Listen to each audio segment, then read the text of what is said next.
On News Hour tonight. Okowa Oborevwori formally joined APC, says switch is in Delta's best interest. Court sentences gospel singer Osinachi's husband to death.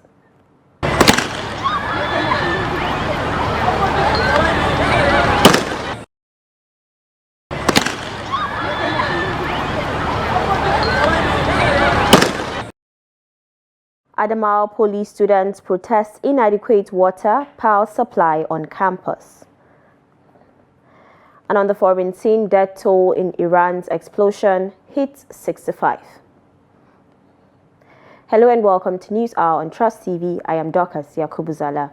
We begin the news with political matters. Former Delta State Governor Ifeanyi Okowa says he and Governor Sheriff Oborevwori joined the All Progressives Congress from the People's Democratic Party to enable Delta State better connect with the federal government and benefit from the resources and goodwill available in Abuja.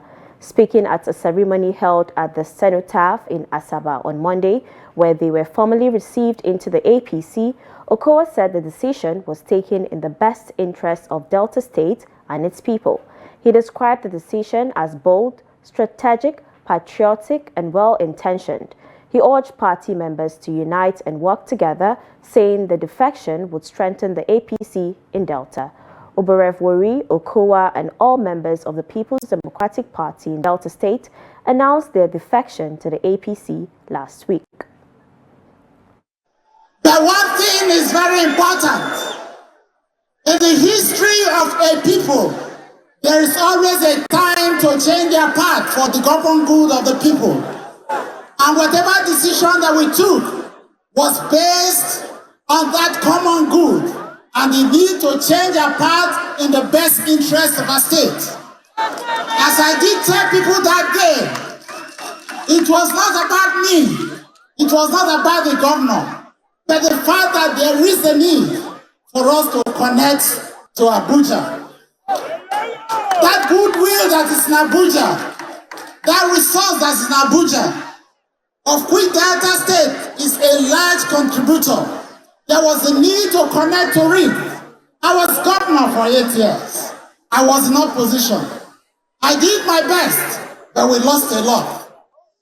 Are you happy? Yes. Is it our decision? Yes. Is it practical? Yes. You know, people talk. People talk. I don't talk. I don't talk. I believe in action. I don't believe in media stunts. You have come, I've seen, Mr. President, Vice President. What you have seen here today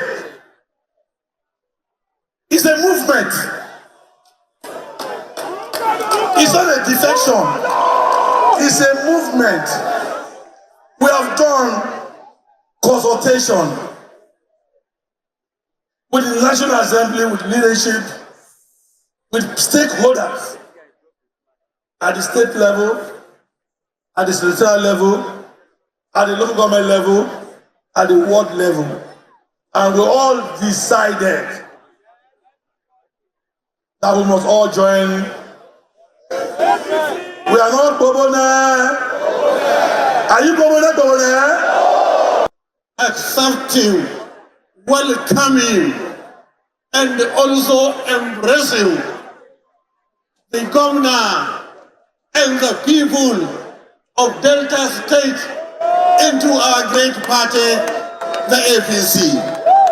Mr. Governor, what I would like to tell you while accepting you into our party, I want to tell you that our core value in APC is progressive leadership. And coincidentally, from what we have seen on the ground in respect of your programs and your projects, you are a progressive governor.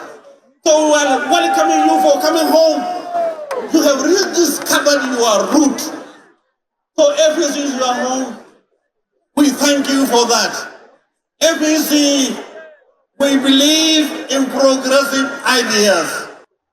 And the true measure of a political party lies not merely in the enthusiasm of its members, but in the conviction it inspires among those who once stood across from them.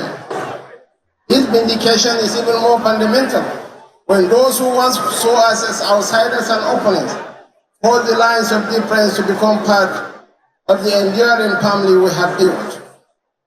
This historic day, therefore, is both a celebration of the enduring promise of the APC and a tribute to the vision, courage, and foresight of the great giants we have come to welcome into the fold of our political party, along with their devoted followers who are joining us today.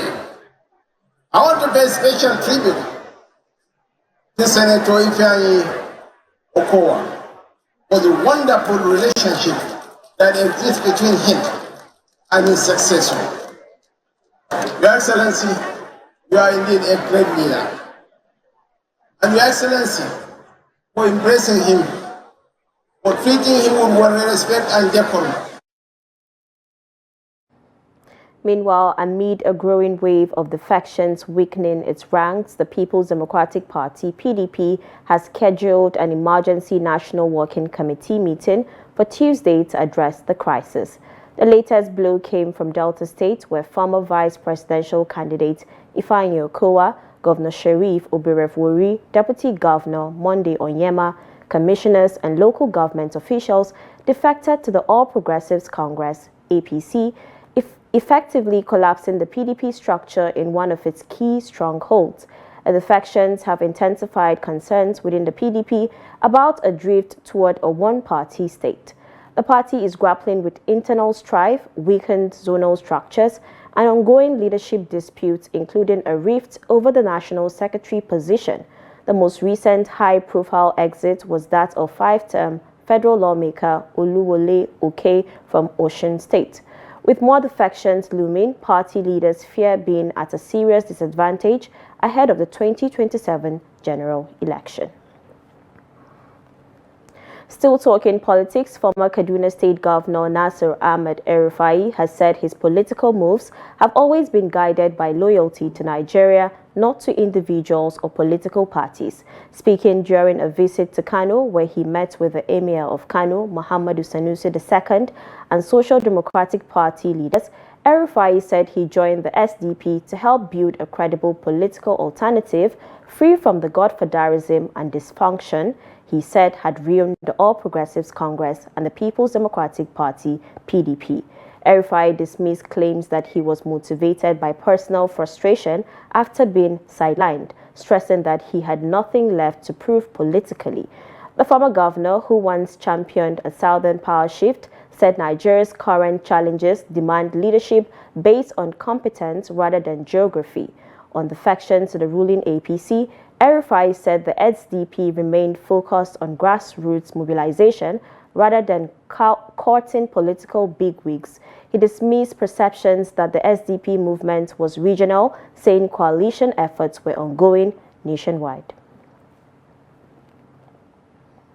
Lagos State Governor Babajide Sanwo-Olu has criticized a former Labour Party presidential candidate in the 2023 general elections, Peter Obi, over what he described as his disparaging comments about Nigeria. Sanwo-Olu, in a post on his X handle on Sunday, accused Obi of making unflattering remarks about Nigeria and the administration of President Bola Tinubu while speaking at an event at Johns Hopkins University, USA. Obi had, in a post on his X handle on April 25th, said that the failure of a nation depends largely on its political leadership, as nations could achieve sustainable growth and development with competent, capable, and compassionate political leadership with integrity. The former Anambra governor decried the level of poverty in Nigeria, saying that the country had more poor people than China, Indonesia, and Vietnam combined. However, the Lagos governor said he found Obi's pattern of behavior disturbing. The governor also accused the Labour Party leader of contributing to the increase in poverty in Nigeria. Away from that, the Chief Justice of Nigeria, CJN, Justice Kudirat Kekere-Ekun, has again restated the commitment of Nigeria's judiciary to uphold the principles of fairness, accessibility, and inclusivity within the justice delivery system. She stated that the essence of justice lies in its comprehensibility and accessibility to every individual, regardless of backgrounds or circumstances. The CJN spoke on Monday in Abuja at the opening of Basic Certification course for court interpreters organized by the National Judicial Institute, NJI, in conjunction with Ahmadu Bello University. Justice Kekere-Ekun explained that though the training of court interpreters was long overdue in the country, its introduction now underscored the judiciary's unwavering resolve to uphold the principles of fairness, accessibility, and inclusivity within the justice delivery system. According to the CJN, the dearth of properly trained and certified court interpreters has for too long hindered the effective functioning of courts and has contributed to avoidable delays, judicial errors, and in unfortunate cases, flawed outcomes. Justice Njideka Nwosu-Ihema of the High Court of the Federal Capital Territory, Wuse Zone 2, Abuja, has sentenced the husband of late gospel singer Osinachi Peter Nwachukwu to death by hanging. Justice Nwosu-Ihema found him guilty of culpable homicide, resulting in the death of the deceased on April 8, 2022. The judge sentenced Nwachukwu to death after the court had held that the prosecution had proven the burden of proof placed on it by the law and subsequently found the defendant guilty. Nwachukwu was arraigned on June 3, 2022 by the Office of the Attorney General of the Federation on behalf of the federal government on a 23-count charge bordering on culpable homicide punishable with death, criminal intimidation, cruelty to children, criminal intimidation of children, spousal battery, among others. In the course of the trial, the prosecution called 17 witnesses, including 2 children of the late Osinachi, who testified as 4th prosecution and 5th prosecution witnesses, while it tendered 25 documents as exhibits before the court. The defendants testified for the defense and further called for other witnesses and tendered 4 exhibits in his defense. A Lokoja magistrate court on Monday adjourned a case of alleged negligence filed against 2 boat operators in Kogi on 26 May to begin proper trial of the accused. The Kogi State Police Command, through its National Inland Waterways Authority wing, charged Musa Dangana and Yakubu Dangana, both residents of Lokoja, with conspiracy and negligence, which led to a boat mishap that killed 19 out of 60 passengers on board on 29 November 2024. The police accused the defendants, who jointly owned a commercial wooden boat, of transporting 60 passengers from Ikupa area of Lokoja local government area to Kacha Market in Niger State without providing safety materials and life jackets on 29 November 2024, considering the unfavorable weather at that period. Also, the defendants were alleged to have failed to exercise due vigilance in spite of several warnings against night journey and traveling without life jackets, which allegedly led to the accident and loss of lives in the said journey.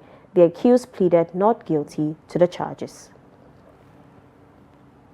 Justice N1bn of the Federal High Court, Abuja, has ordered Aisha Achimugu to appear before the Economic and Financial Crimes Commission, EFCC, on Tuesday, April 29, 2025, to answer questions regarding an ongoing investigation.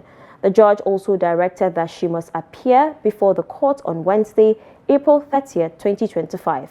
According to a statement by the EFCC spokesperson, Dele Oyewale, the order was made in a ruling in respect of a suit filed by Achimugu against several law enforcement agencies, including the Nigeria Police Force, the Independent Corrupt Practices and Other Related Offences Commission, ICPC, the Department of State Services, DSS, the EFCC, the Nigerian Security and Civil Defense Corps, NSCDC, and the Nigeria Immigration Service, NIS.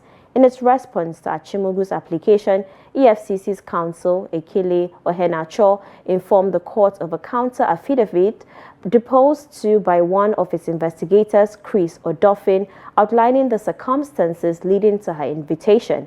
In the affidavit, Odofin disclosed that Achimugu is under investigation for alleged conspiracy, obtaining money by false pretense, money laundering, corruption, and possession of property reasonably suspected to have been acquired through unlawful means. Justice N1bn of the Federal High Court in Abuja has struck out a 1 billion naira suit instituted against former President Muhammadu Buhari and former Governor of the Central Bank of Nigeria, Godwin Emefiele, over the hardships that trailed the 2023 Naira redesign policy. The judge threw out the suit instituted by an Abuja-based legal practitioner, Othman Isa Tochukwu, on the grounds of lack of diligent prosecution of the case. In a ruling on Monday, Justice Eko said he was convinced that the plaintiff had deliberately abandoned his own case due to his persistent absence in court without legal representation and any explanation.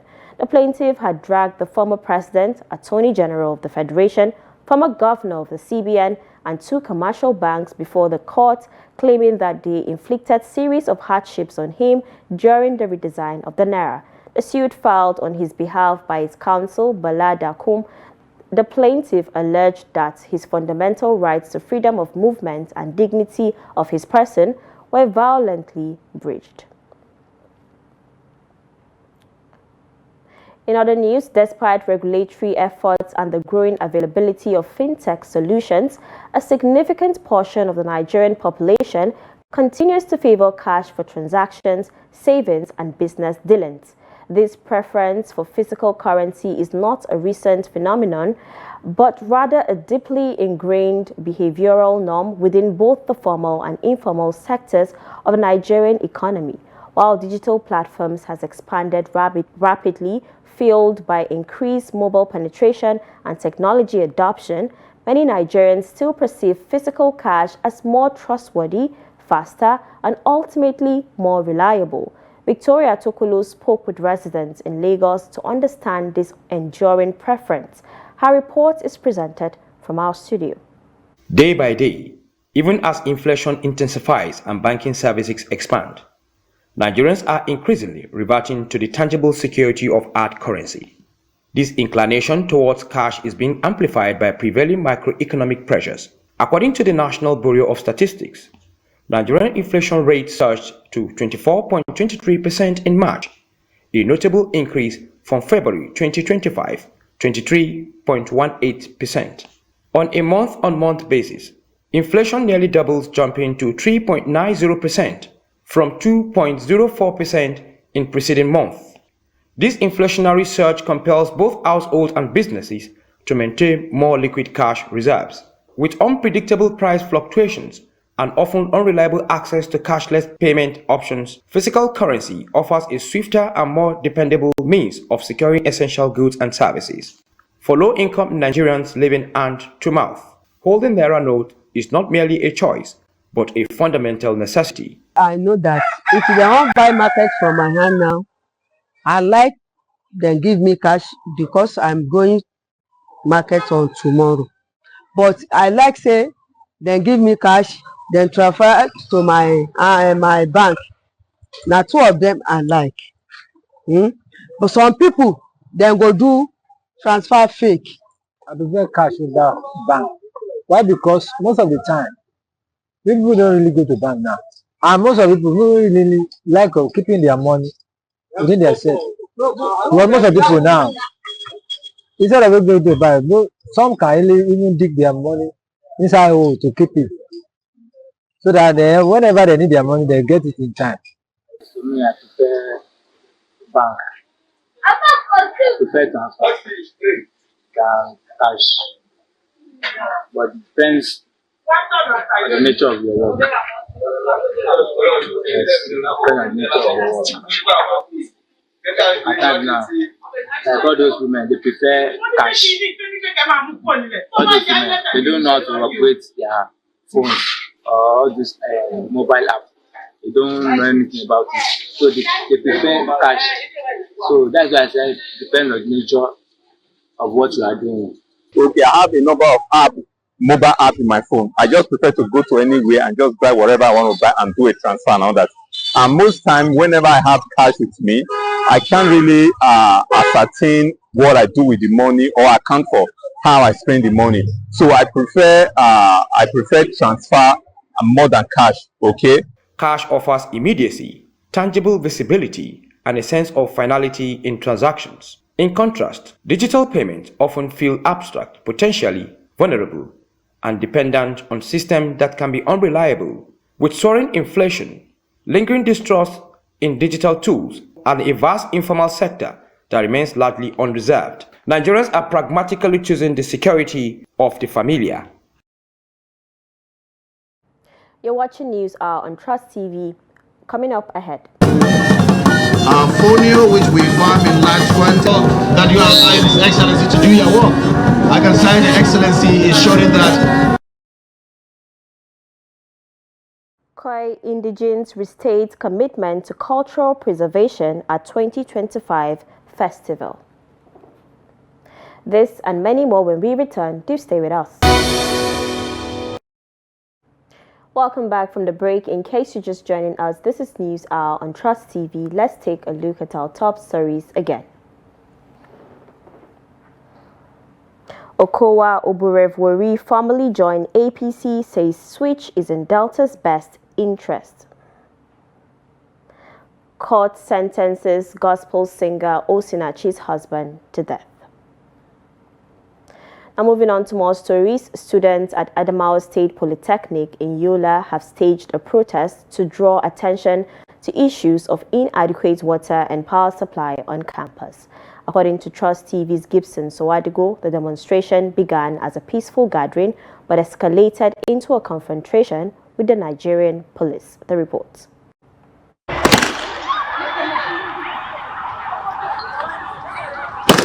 This is the scene of the clash between students of the Adamawa State Polytechnic and the Nigerian police.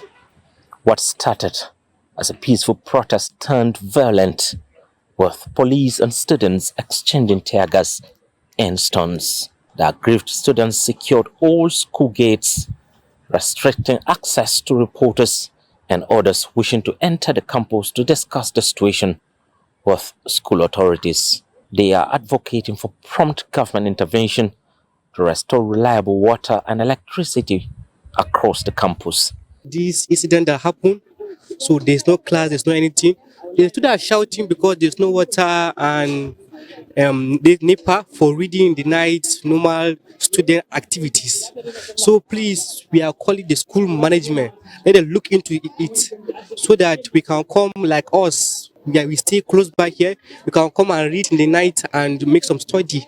The students have expressed frustration, noting that while solar panels have been installed in administrative offices, the students continue to express power outages.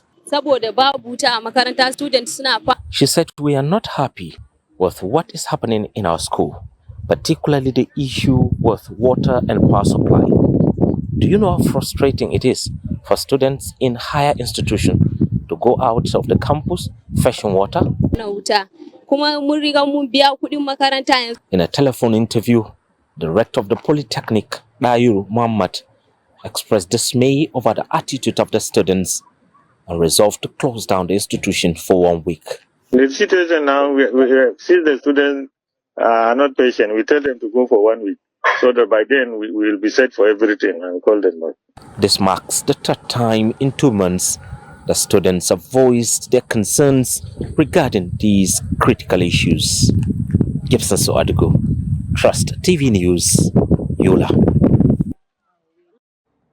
In Maiduguri, residents have called on the federal government to empower the Civilian Joint Task Force, CJTF, with more training, logistics and other support to boost the fight against the resurgence of Boko Haram activities in the northeast. Over time, vigilantes have played a significant role as first responders to attacks on distressed communities. As attacks intensify in some states, there has been an ongoing debate over accepting paramilitary outfits to bear military-grade weapons, with some governors and political actors asking people to arm themselves.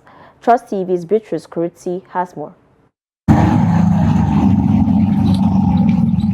The bloodshed campaign of Boko Haram attacks in the northeast bettered the creation of civilian joint task force and other vigilante groups to complement the fight of security agents against the dreaded non-state actors. This is because the civilian joint task force and vigilante groups are familiar with terrains, forests, and communities where these armed groups operate, and over time recorded success until the recent escalating attacks on military formations and farming communities in Borno. Some suggest the reactivation of vigilante groups with the necessary support to boost the morale of paramilitary troops and combatants to improve offensive operations. The government alone, the burden is too much for you. We want the federal government also to come in and support the state government to support us. In even the area of the livelihood support, even the area of those orphans that we have on ground, we have those about 1,800 plus members of CJTF. So we have those widows on ground, the children. Some Maiduguri residents believe that with more training and regulation, the challenges of insecurity will be degraded, despite fears that the group can be hijacked for political oppression or personal armies. If government take care very well to the civilian JTF without any federal security, the civilian JTF will bring peace to this state. I don't see any human rights abuse in the part of civilian JTF as of now. But I'm hearing many things, but you cannot judge what you will not see. He has to train them if even they are illiterate. To hold a gun now is not a matter of illiteracy. It's your willingness and it's your wisdom. Don't ever hear something. We have some disciplinary provisions in the Constitution, so we will refer it to the disciplinary committee. He will be suspended or dismissed and hand over to the other security agencies that they will take them to court for other prosecutions. Yes, we have our members now in prisons. However, security experts warn that arming communities could lead to anarchy, while stakeholders continue to debate on the idea. For now, all eyes are on security agencies to protect lives vulnerable to non-state actors. I'm Beatrice Kurutsi, Trust TV News, Maiduguri.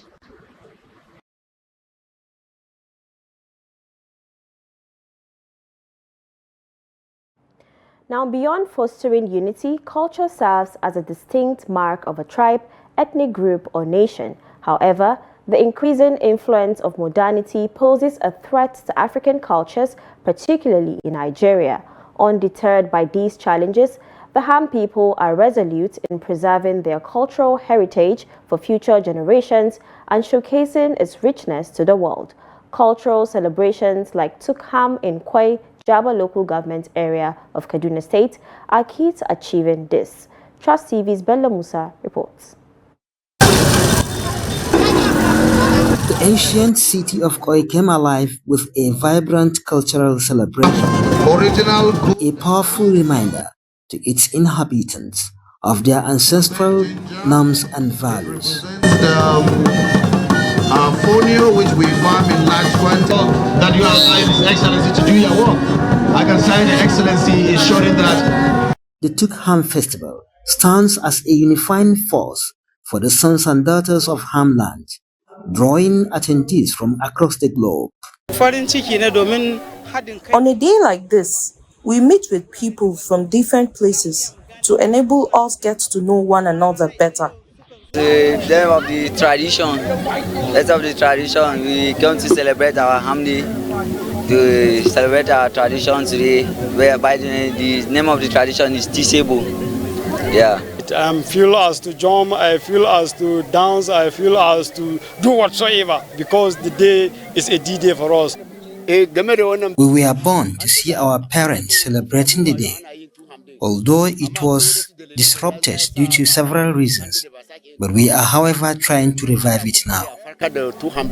With culture and tradition facing erosion due to modernity and other factors, Tukham plays a vital role in preserving the ancestral values of the Ham people. Remind us and the young generation about the culture, because some of our children today don't know what is happening, but the aims of this gathering will help them to know, wow, so Ham have this, they have this. Some of these children now, if you ask them about this Ham Day, they will tell you that some of them have never seen what they have seen today. The display of cultural performances is to pass the culture to the next generation. That is why the event is important to us.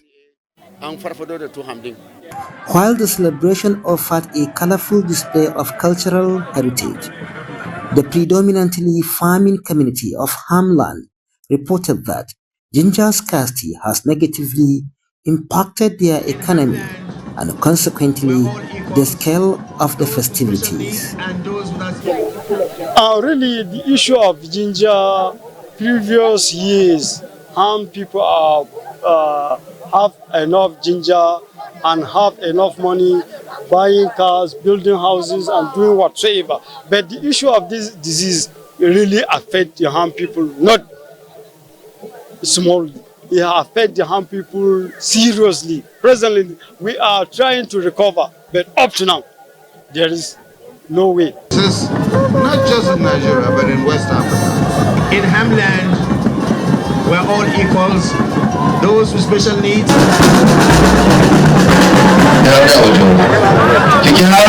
Koi is generally known as one of the most peaceful areas in Kaduna State. Despite isolated incidents of banditry within the local government, Tukham was celebrated in an atmosphere of peace and improved security in the area. From Koi town in Jaba local government in Kaduna State, Bello Musa reporting for Trust TV News. Traditional music and dance remain central to Nigerian cultural expression and community celebrations. Koroso, like many other Nigerian dances, is a vibrant House of Fulani dance that is practiced with dedication by performers across Kano State, which has gained recognition worldwide. Trust TV's Abdulaziz Ibrahim met with a Koroso troupe that told him how it works to maintain energy and precision in their stunning performances. Here's the report.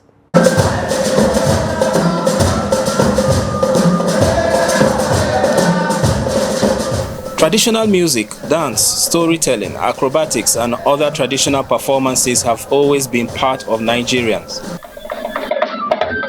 Koroso is derived from the bell worn on the ankles of the dancers. These rehearsals help keep the traveling theatre groups fit and ready to always captivate audiences. This traditional dance called Koroso attracts many women and men from various local governments in Kano. We are all government employees and we train others on dance, playing of musical instruments and many other things that we have to do with tradition. Abdulaziz Mahmoud is part of the main attraction of the circus performances of the traveling Koroso troupe, which includes acrobatics, dance and tricks that always leave audiences awestruck. In any event we go, we do normally do it. Why? Because it makes people to be happy and it makes people to be fun. Even they are somehow dull. When you say come out and bail, we have inside the water into his tummy and they will say it was poured inside the newspaper. Out of the newspaper, we bring it out from the newspaper and put it inside his tummy. So from there, we bring it out again and we put it back to the newspaper, then we pour it away. So people will be very impressive and they will like, wow, what's going on like this? People will be feeling that it's a juju, but it's a tricks.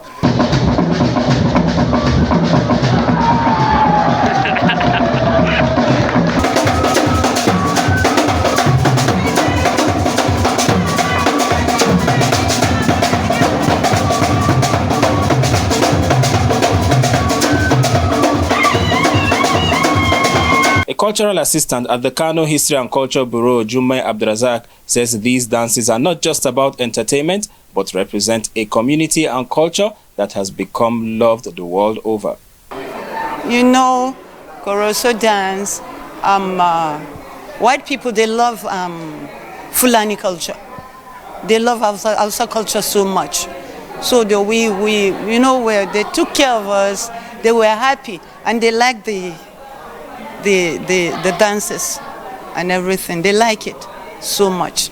They like the culture. And our costumes, you know, they love Hausa costumes, Fulani costume. As of me, I started when I was in Form 1, finished my secondary school, come down to continue working with them. So it's a profession. And I've been to a lot of places with it. I got a lot of things with it. I helped my parents with a lot of things I got from them. You know, if you get there, they'll pay you in dollars, you come back, you know, you help your people and your... So, encouraging them by telling them that, look, I've been to Kingston, Jamaica. I've been to United States of America. But nowadays, in every occasion in Nigeria, there is NAFEST, annual event that usually took place each year. I get what I'm saying. Hardly these Koroso people were let come back empty-handed. The most of some eyes, exactly. They want gun, they want plastic, because there are about 5 yearly annual events. The NAFEST, the African Art and Craft Expo, Culture Quiz Competition, Carnival, and hardly to go back there and come back empty-handed. I get what I'm saying. Even at every occasion, whenever also featured at the end of the occasion completely, because they are very, very popular. They travel very wide, far and wide, maybe in Africa and outside Africa.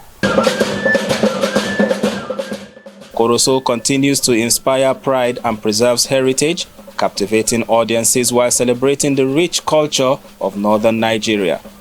Abdulaziz Ibrahim, Trust TV News, Kano. Still in Kano, the emirship dispute raged on Sunday as the deposed Emir Aminu Ado Bayero and his reinstated successor Lamido Sanusi appointed separate men to fill the position of Galadiman Kano, which was made vacant by the death of the occupant Abbas Sanusi. Sanusi had approved the promotion of Munir Sanusi from N1bn Kano to the position on 9th April. The approval was conveyed in a letter signed by the Matawalan Kano, Aliyu Ahmad. However, Ado Bayero approved the appointment of his elder brother, Sanusi Ado Bayero, to the same position 12 days later. The appointee is the eldest son of the late Emir Ado Bayero and former managing director of the Nigerian Ports Authority, NPA.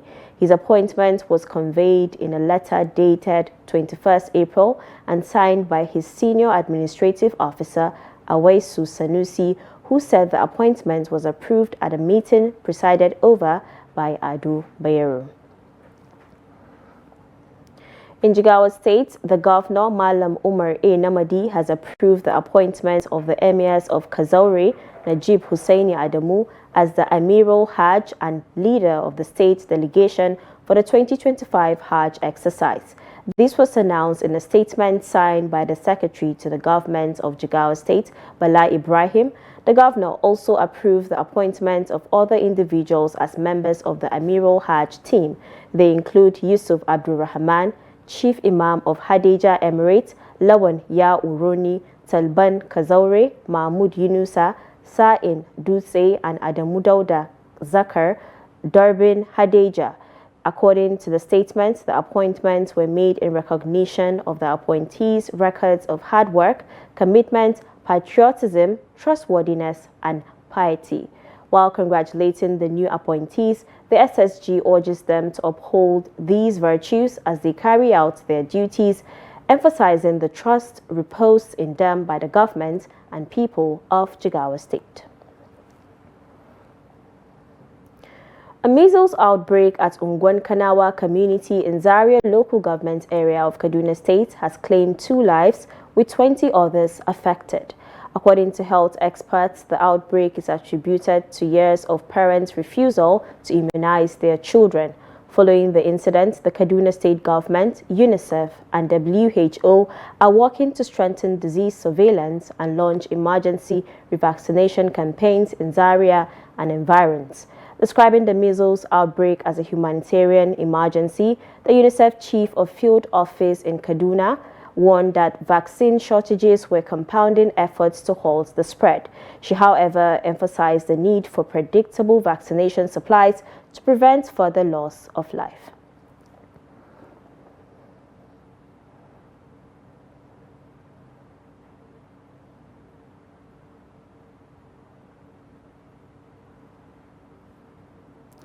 The emirs of Das and Ningi Emirates in Bauchi State have joined forces to fight against the spread of poliovirus within communities, especially hard-to-reach areas in the state. The move is geared towards eradicating polio and safeguarding the lives of children in Nigeria against the disease. Trust TV's Adamu Imam has details. Following the recent reports by United Nations Children Fund UNICEF on the resurgence of poliovirus in almost 9 states across the Federation and persistent resistance of the vaccines in some communities, the two emirs met during an awareness campaign at Gadar Maiwa in Ningi local government area to address the situation. Reception from the communities, they've shown zeal to cooperate and as well accept the vaccination against the previous practices.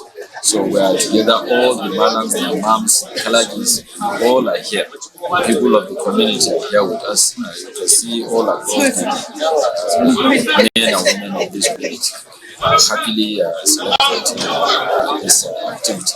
However, in Bauchi local government area, ad hoc staff on immunization exercise in some communities say many people have accepted the polio vaccines except for a few.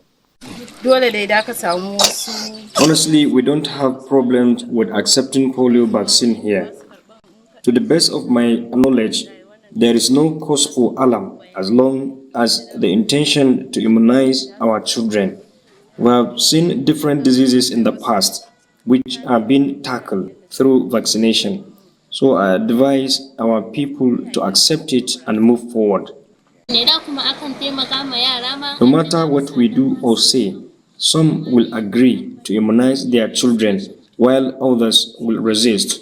That notwithstanding, we thank God because the percentage has increased due to the motivation by UNICEF and other partners. Our only regret is that our Fulani settlements hardly vaccines. A resident of the area, Nasiru Adamu, and the village head of Miri Ward, Abdullahi Kabiru, appreciated the government's effort and other partners for saving the lives of their children through polio immunization. Before now, the strategy was to lure some of the children or parents by giving them sweet biscuits, powdered milk, or anything that will attract their attention and make them agree to be vaccinated. We don't have much issue in this exercise because most of our community and the community leader are giving their maximum cooperation to see that this thing is going normal. And normally if we have problem, we can go and talk with the community leader. In case that if you get one household that refuse to take the vaccine, so immediately we can talk with the community leader. Recently, the United Nations Children's Fund UNICEF supported Bauchi State government with 2.5 million polio vaccines as part of effort to save children from polio virus across the state. Adam Imam, Trust TV News, Bauchi. And now in business, the Central Bank of Nigeria, CBN, recently injected $197.71 million into the foreign exchange market as part of its ongoing commitment to ensuring adequate liquidity and maintaining orderly market functioning. So far, the Apex Bank interventions in the foreign exchange market have hit approximately $669 million, yet the impact of the value of Naira still remains weak. Yusuf Akugo reports. The decision to bolster liquidity in the FX market comes against the backdrop of significant shifts in the global macroeconomic landscape, affecting many emerging markets and developing economies, including Nigeria. Many analysts are concerned that the CBN is going back to policies of the previous CBN leadership it criticized. They hint that the International Monetary Fund model, which the government of Tinubu adopted, may have failed. IMF advice was to allow market forces to determine the value of the naira, as that is the only way the local currency can find its fair value. A country that is almost 90% dependent on import cannot float its currency. The reason countries float their currency is to make their own product more attractive in the market. That is why China devalued. But we don't produce. We import everything. By the time you float the naira, it's going to just keep diving.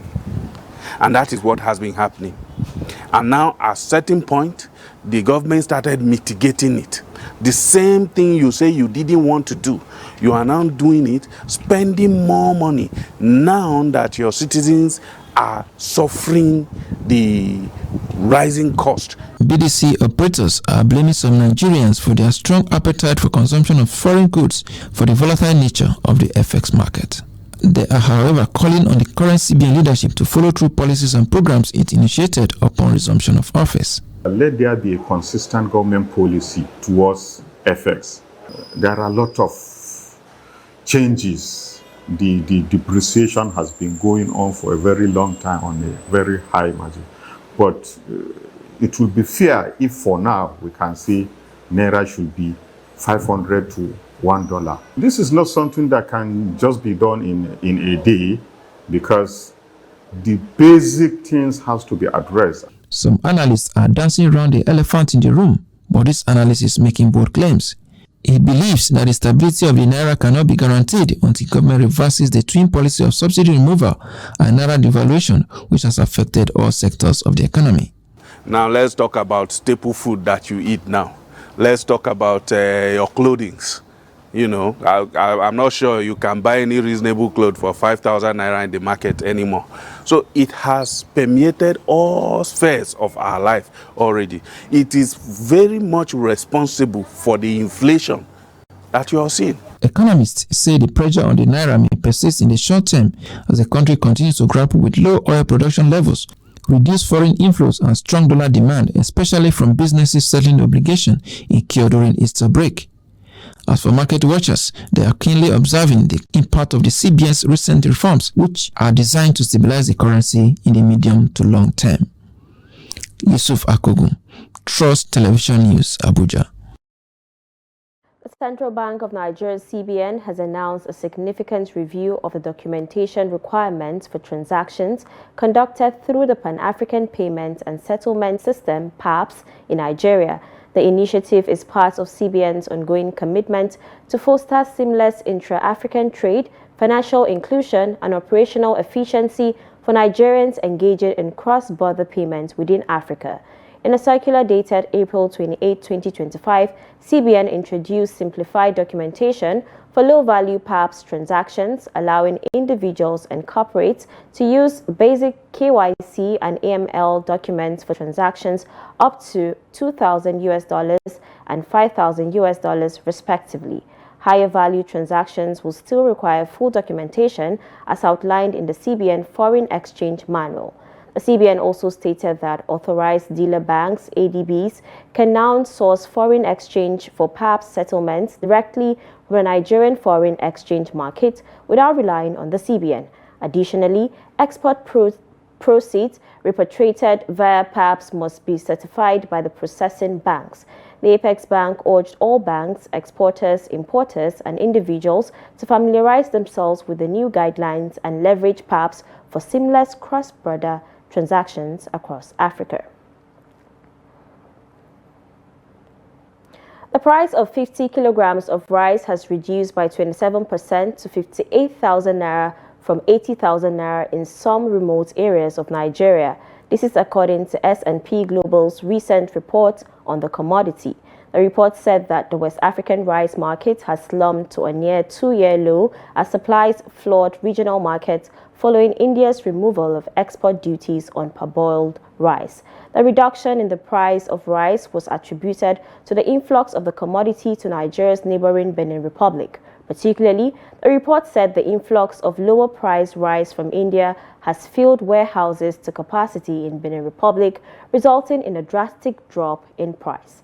Meanwhile, observers say the price of 50 kg of rice is between 81,000 naira and 115,000 naira for local and foreign brands at Kubwa and Duse markets as of Monday evening. A reduction in the price of rice in some parts of the country comes as the Nigeria Customs Service, in its first quarter report for 2025, announced that rice and petrol were the most smuggled products into Nigeria. Away from Nigeria, the death toll from a major explosion at Iran's most important container port of Bandar Abbas has risen to 65, with over 1,200 injured. State media revealed this as firefighters battled a blaze that Iranian officials said was now under control 48 hours after the fire began. The blast occurred in a section of the port in Iran's largest container hub. According to state media, efforts to extinguish the ensuing blaze have continued, with sporadic fires breaking out due to wind and flammable goods within the containers, some of which have released toxic emissions in the area. Iran's news agency cited its interior minister, Eskandar Momeni, as saying that national operations to confront the fire had ended and the management of firefighting had been handed over to local authorities. Meanwhile, Supreme Leader Ayatollah Ali Khamenei had on Sunday ordered an investigation to uncover the cause of the incident, an indication that authorities are not ruling out sabotage.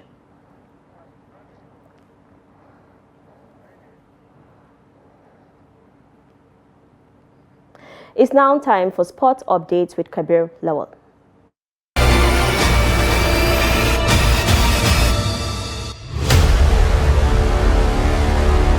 In an action-packaged flag football Showtime Summer Series 6, teams showcase better performances to secure spots ahead of the playoffs as approved by Nigerian Flag Football Federation.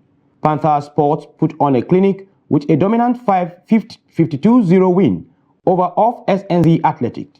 Despite the emphatic victory, the Panthers remain in the 6th place standings with no change in their position. Warriors Flag Football had 47-20 triumph over Lagos Raptors. The defeat saw the Raptors slip from 4th to 5th place, with the Warriors maintaining their hold on 2nd place. In the thrilling match, Ekan Sponge defeated Greenbacks Flag Football 19-14, while the biggest score of the day came from Lagos Athletic Knights, who crossed Lagos Alpha Flag Football 58-0. The Knights remain in the 1st place Alpha, at the bottom of the table, with no change in their ranking. Final score shows that off SNZ Athletics 0-52 Panther Sports. Warriors Flag Football 47-20. Lagos Raptors, while Greenback Football 14-19 Ekan Sport, and Lagos Athletic Knights 58-0 Lagos Alpha Football Club. Now in boxing, Daniel Debu and Alexandra Usyk will fight to become the undisputed world heavyweight champion at Wembley Stadium on 19th July. Britain debuts in the IBF champion, with Usyk holding the WBA Super, WBO, and WBC belts. Alexandra Usyk is undefeated in 23 fights and beat Debu's 27 via 9th round stoppage in August 2023. The 38-year-old Ukrainian made history in May 2024 when he beat Tyson Fury to become the first undisputed heavyweight champion of the 4-belt era. Alexandra Usyk, who was also undisputed at cruiserweight, vacated the IBF belt prior to his match with Fury in December. Debu was upgraded to IBF champion as a result and successfully defended the belt against Anthony Joshua last September. He was set to make a second defense against Joseph Parker in February, but illness forced him to withdraw from the bout in fight week. No British boxer held the undefeated heavyweight title in the 4th belt era, and the last Briton to be undisputed heavyweight champion was Lennox Lewis in 1999. Alexandra Usyk last competed in December when he had a second win against Fury. The Londoner has risen from defeat to mold himself into a world champion with a seemingly unshakable confidence. That's Sport News. I am Kabir Lawal.